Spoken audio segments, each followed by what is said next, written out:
This is Len Ebony, and I just wanted to record this for posterity because shit. Lens cap. Take two. G'day, this is Len Ebony, and I just wanted to record this for posterity because I think I've invented something that's going to have a big impact on the world. I wanted to get some friends to film this, make it a bit easier for you. I'm not the best cameraman or anything, but most of them are busy, and they, anyway, this is my workshop. Like, I like to build stuff and just start work on the computer and investigating things. One of the things I like to do is I build sets for the theatre. Here's like a little set. This is the from Shakespeare's Tempest.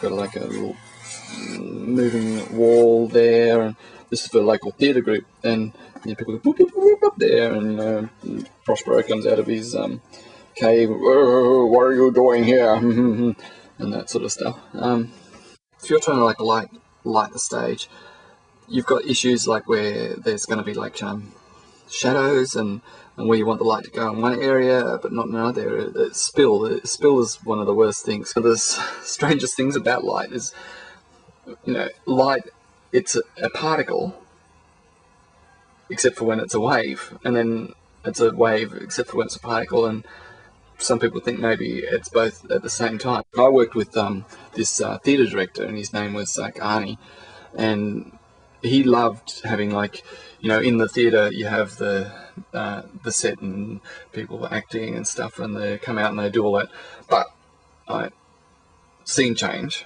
and it goes black. He likes the set dresses that come out in the middle of the darkness and invisibly move things about, and then the lights come up again, and hey presto, you've got like another set. Trouble is, it never actually works like that. The audience can already see him tiptoeing about in their black pajamas or whatever. He's the Globe Theatre, which is very appropriate. Okay, so Globe Theatre, and there's a little balcony up there, a balcony scene, and he wanted the light coming down and shining onto the stage and illuminating Romeo. But on opening night, there we are, the scene changes and Romeo is meant to be lit from the balcony, and flick the switch, no light. I went on stage and I discovered that the light had gone. The Ross River players had decided they wanted to use it for their annual presentation night, so they they came and just took it. I thought, well, that's it. You can't have a light if there's no light. It was like a big eureka moment for me, because I suddenly realized, well, I could control light. What if I could make light disappear by pushing it away, getting rid of it, getting the light out of the equation? What if I could make the opposite of light? What if I could make a light that was, shone, I don't know if shone's the word, but gave out darkness and sucked the light away. That way I'd be able to light one area of the stage and it'd be fine, people could be acting there or whatever, but another area of the stage could be completely black. A bit of dark matter, the universe is supposed to be all made up of matter and stuff like that, but there's more dark matter than there is actual matter. There's stuff out there that we can't see it because it's dark.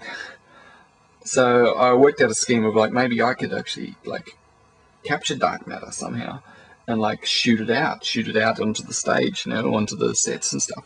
But I didn't know.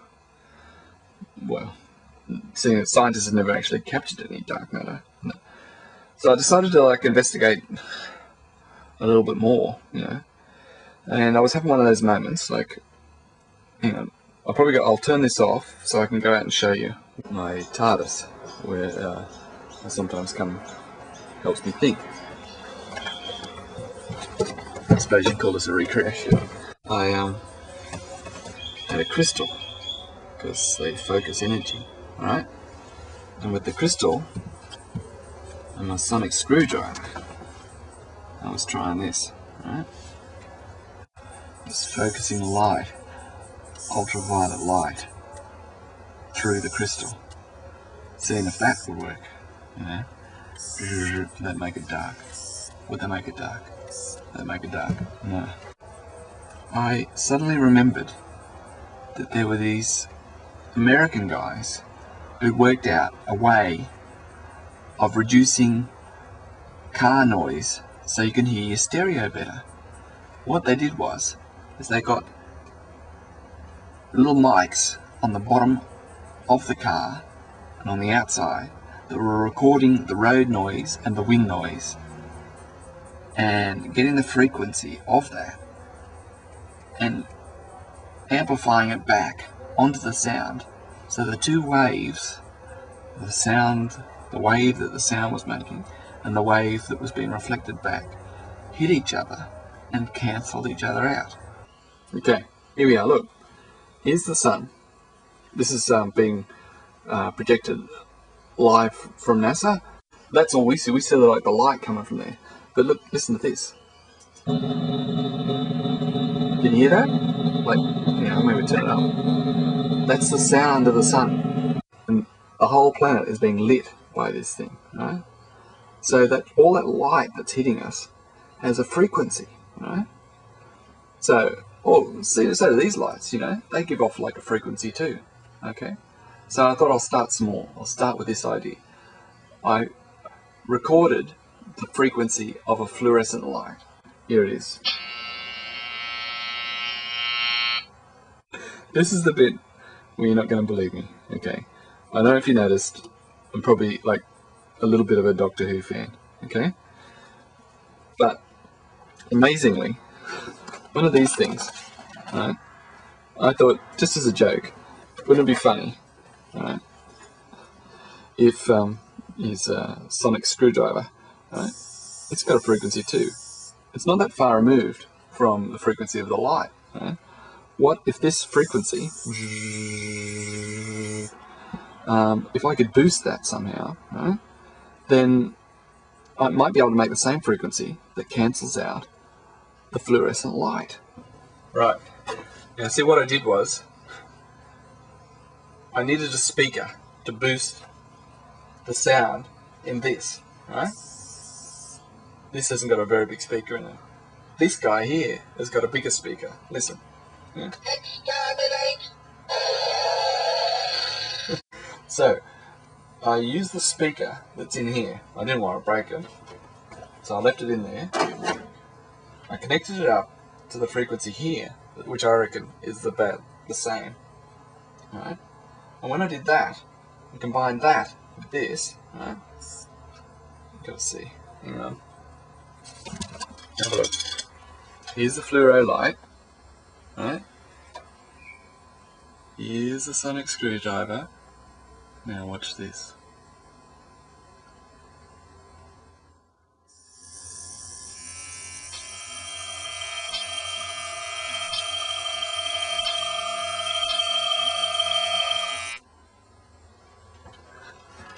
Pretty amazing.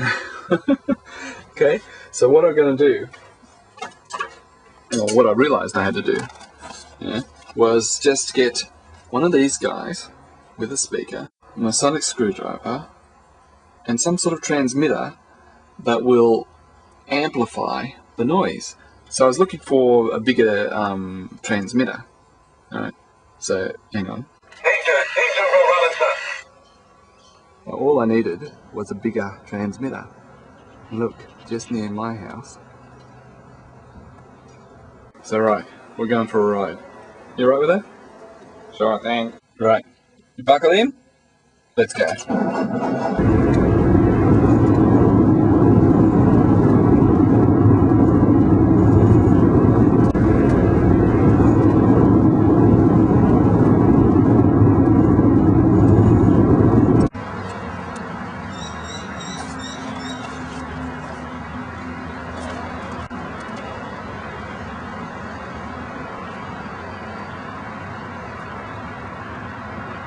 There it is, what a beauty. Just get to the base of it.